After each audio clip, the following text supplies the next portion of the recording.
Good evening, my fellow Americans.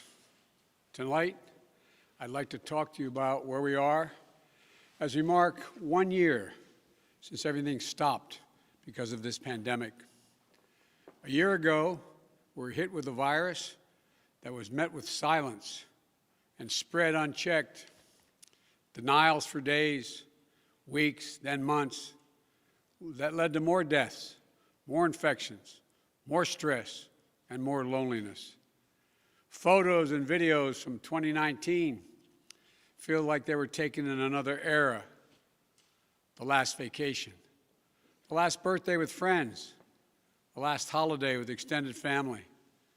While it was different for everyone, we all lost something. A collective suffering, a collective sacrifice.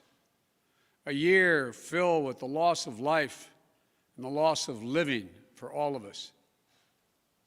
But in the loss, we saw how much there was to gain in appreciation, respect, and gratitude. Finding light in the darkness is a very American thing to do. In fact, it may be the most American thing we do. And that's what we've done. We've seen frontline and essential workers risking their lives, sometimes losing them, to save and help others. Researchers and scientists racing for a vaccine.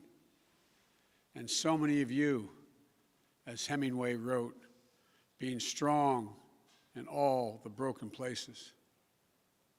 I know it's been hard. I truly know. As I've told you before, I carry a card in my pocket with the number of Americans who have died from COVID to date. It's on the back of my schedule. As of now, total deaths in America, 527,726. That's more deaths than in World War I, World War II, the Vietnam War, and 9/11 combined. There were husbands, wives, sons and daughters, grandparents, friends, neighbors, young and old. They leave behind loved ones, unable to truly grieve or to heal, even to have a funeral. But I'm also thinking about everyone else who lost this past year to natural causes, by cruel fate of accident or other disease. They too died alone. They too leave behind loved ones who are hurting badly. You know, you've often heard me say before, I talk about the longest walk any parent can make is up a short flight of stairs to his child's bedroom to say, I'm sorry, I lost my job. Can't be here anymore. Like my dad told me when he lost his job in Scranton. So many of you have had to make that same walk this past year. You lost your job. You closed your business. Facing eviction, homelessness, hunger, a loss of control, maybe worst of all, a loss of hope. Watching a generation of children who may be set back up to a year or more because they've not been in school because of their loss of learning. It's the details of life that matter the most. And we miss those details. The big details and the small moments. Weddings, birthdays, graduations. All the things that needed to happen, but didn't. The first date, the family reunions, the Sunday night rituals. It's all has exacted a terrible cost on the psyche of so many of us. For we are fundamentally a people who want to be with others, to talk, to laugh, to hug, to hold one another. But this virus has kept us apart. Grandparents haven't seen their children or grandchildren. Parents haven't seen their kids. Kids haven't seen their friends. The things we used to do that always filled us with joy have become things we couldn't do and broke our hearts. Too often, we've turned against one another. A mask, the easiest thing to do to save lives. Sometimes it divides us. States pitted against one another instead of working with each other. Vicious hate crimes against Asian Americans who've been attacked, harassed, blamed, and scapegoated. At this very moment, so many of them are fellow Americans. They're on the front lines of this pandemic trying to save lives. And still, they're forced to live in fear for their lives just walking down streets in America. It's wrong, it's un-American, and it must stop. Look, we know what we need to do to beat this virus. Tell the truth. Follow the scientists and the science. Work together. Put trust and faith in our government to fulfill its most important function, which is protecting the American people. No function more important. We need to remember the government isn't some foreign force in a distant capital. No, it's us, all of us. We the people. For you and I, that America thrives when we give our hearts, when we turn our hands to common purpose. And right now, my friends, we're doing just that. And I have to say, as your president, I'm grateful to you. Last summer, I was in Philadelphia and I met a small business owner, a woman. I asked her, I said, "What do you need most?" I'll never forget what she said to me. She said, looking me in the eye, she said, "I just want the truth. The truth. Just tell me the truth." Think of that. My fellow Americans, you're owed nothing less than the truth. And for all of you asking when things will get back to normal, here is the truth. The only way to get our lives back, to get our economy back on track, is to beat the virus. You've been hearing me say that for while I was running and the last 50 days I've been president. But this is one of the most complex operations we've ever undertaken as a nation in a long time. That's why I'm using every power I have as President of the United States to put us on a war footing to get the job done. Sounds like hyperbole, but I mean it, a war footing. And thank God we're making some real progress now. In my first full day in office, I outlined for you a comprehensive strategy to beat this pandemic.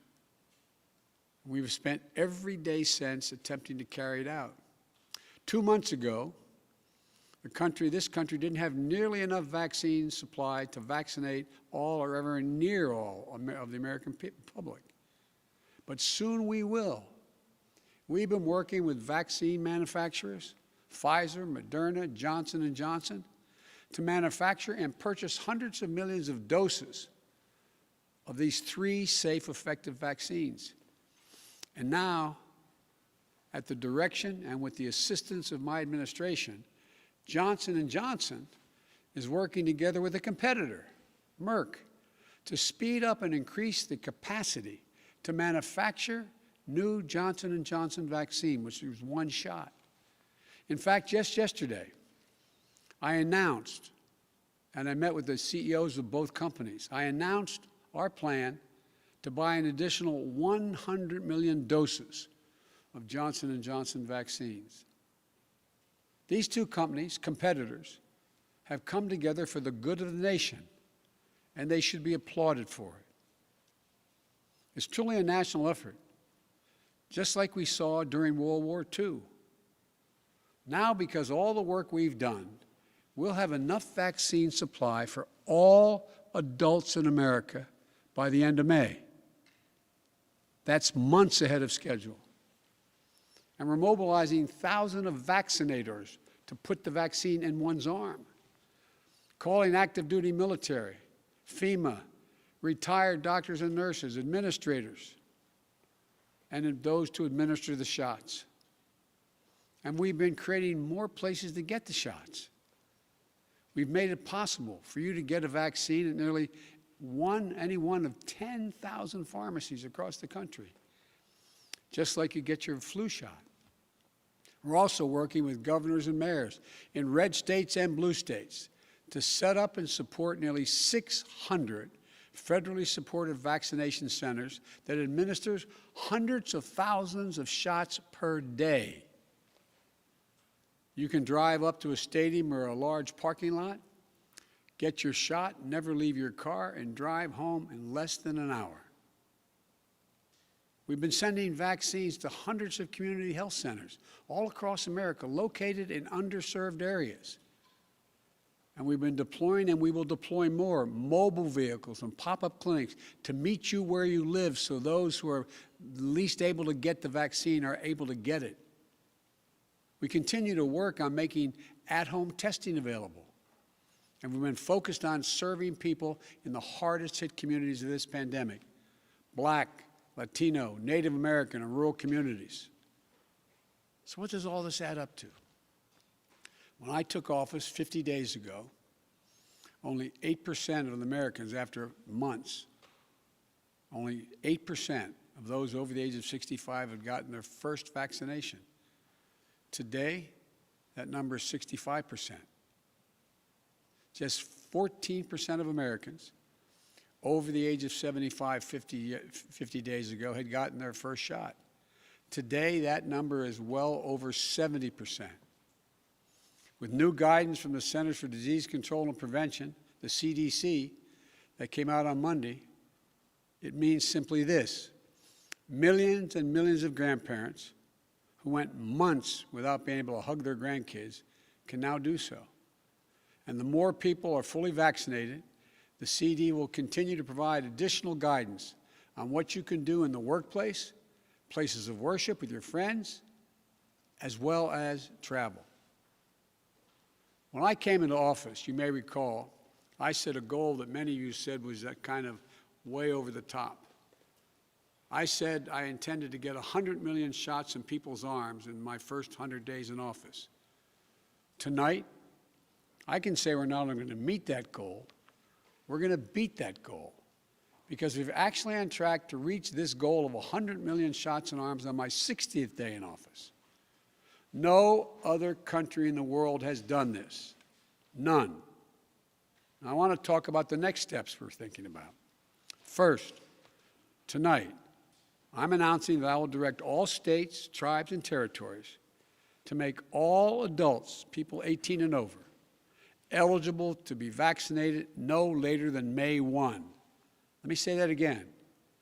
All adult Americans will be eligible to get a vaccine no later than May 1. That's much earlier than expected. Let me be clear. That doesn't mean everyone's going to have that shot immediately, but it means you'll be able to get in line beginning May 1. Every adult will be eligible to get their shot. And to do this, we're going to go from 1 million shots a day that I promised in December, before I was sworn in, to beating our current pace of 2 million shots a day, outpacing the rest of the world.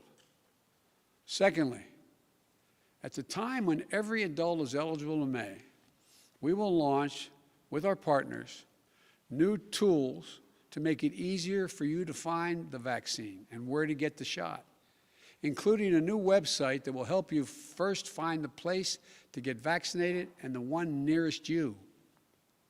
No more searching day and night for an appointment for you and your loved ones.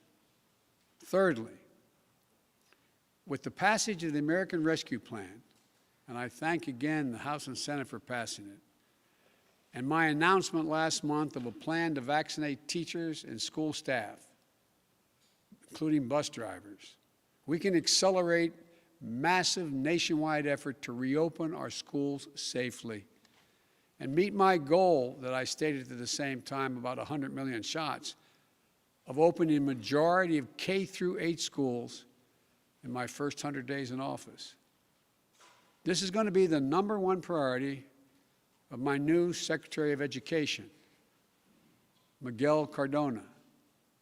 Fourth, in the coming weeks, we will issue further guidance on what you can and cannot do once fully vaccinated, to lessen the confusion, to keep people safe, and encourage more people to get vaccinated.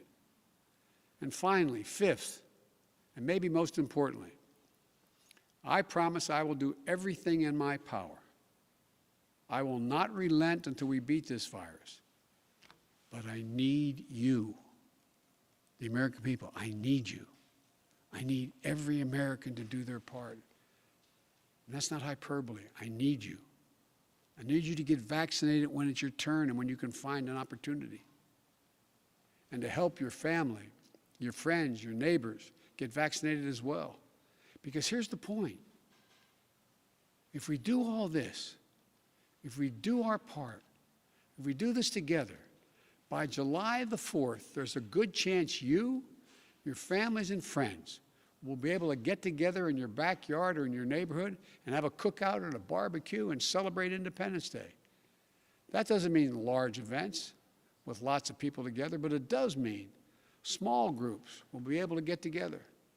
After this long, hard year, that will make this Independence Day something truly special, where we not only mark our independence as a nation, but we begin to mark our independence from this virus. But to get there, we can't let our guard down. This fight is far from over. As I told the woman in Pennsylvania, I'll tell you the truth. July 4th with your loved ones is the goal. But a lot can happen. Conditions can change. The scientists have made clear that things may get worse again as new variants of the virus spread. We've got work to do to ensure that everyone has confidence in the safety and effectiveness of all three vaccines. So my message to you is this. Listen to Dr. Fauci, one of the most distinguished and trusted voices in the world. He's assured us the vaccines are safe. They underwent rigorous scientific review. I know they're safe. Vice President Harris and I know they're safe. That's why we got the vaccine publicly in front of cameras, so for the world to see, so you could see us do it. The First Lady and the Second Gentleman also got vaccinated. Talk to your family, friends, your neighbors, the people you know best who've gotten the vaccine. We need everyone to get vaccinated. We need everyone to keep washing their hands, stay socially distanced, and keep wearing the mask as recommended by the CDC.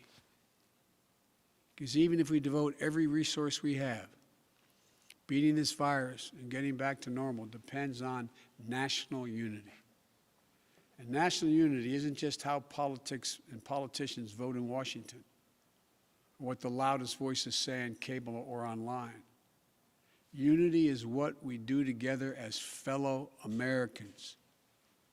Because if we don't stay vigilant and the conditions change, then we may have to reinstate restrictions to get back on track. And please, we don't want to do that again. We've made so much progress. This is not the time to let up. Just as we were emerging from a dark winter into a hopeful spring and summer is not the time to not stick with the rules. I'll close with this. We've lost so much over the last year. We've lost family and friends. We've lost businesses and dreams we spent years building. We've lost time with each other. And our children have lost so much time with their friends, time with their schools. No graduation ceremonies this spring. No graduations from college, high school, moving up ceremonies. You know, and there's something else we lost. We lost faith in whether our government and our democracy can deliver on really hard things for the American people. But as I stand here tonight, we're proving once again something I've said time and time again, to probably tired of hearing me say it. I say it to foreign leaders and domestic alike. It's never, ever a good bet to bet against the American people. America is coming back. The development, manufacture, and distribution of vaccines in record time is a true miracle of science. It's one of the most extraordinary achievements any country has ever accomplished. And we also just saw the Perseverance rover land on Mars. Stunning images of our dreams that are now a reality. Another example of the extraordinary American ingenuity, commitment, and belief in science and one another. And today, I signed into law the American Rescue Plan, an historic piece of legislation that delivers immediate relief to millions of people, includes $1,400 in direct rescue checks, payments. That means a typical family of four earning about $110,000 will get checks for $5,600 deposited if they have direct deposit or in a check, a treasury check. It extends unemployment benefits. It helps small businesses. It lowers health care premiums for many. It provides food and nutrition, keeps families in their homes. And it will cut child poverty in this country in half, according to the experts. And it funds all the steps I've just described to beat the virus and create millions of jobs. In the coming weeks and months, I'll be traveling along with the First Lady, the Vice President, the Second Gentleman, members of my cabinet, to speak directly to you, to tell you the truth about how the American Rescue Plan meets the moment. And if it fails at any pace, I will acknowledge that it failed, but it will not. About how after long, dark years, one whole year, there is hope and light of better days ahead. If we all do our part, this country will be vaccinated soon. Our economy will be on the mend. Our kids will be back in school. And we'll have proven once again that this country can do anything, hard things, big things, important things. Over a year ago, no one could have imagined what we were about to go through. But now, we're coming through it. And it's a shared experience that binds us together as a nation. We are bound together by the loss and the pain of the days that have gone by. We're also bound together by the hope and the possibilities of the days in front of us. My fervent prayer for our country is that after all we've been through, we'll come together as one people, one nation, one America. I believe we can and we will. We're seizing this moment, and history, I believe, will record. We faced and overcame one of the toughest and darkest periods in this nation's history, darkest we've ever known. I promise you, we'll come out stronger with a renewed faith in ourselves, a renewed commitment to one another, to our communities, and to our country. This is the United States of America. And there's nothing, from the bottom of my heart I believe this, there's nothing we can't do when we do it together. So God bless you all. And please, God, give solace to all those people who lost someone. And may God protect our troops. Thank you for taking the time to listen. I look forward to seeing you.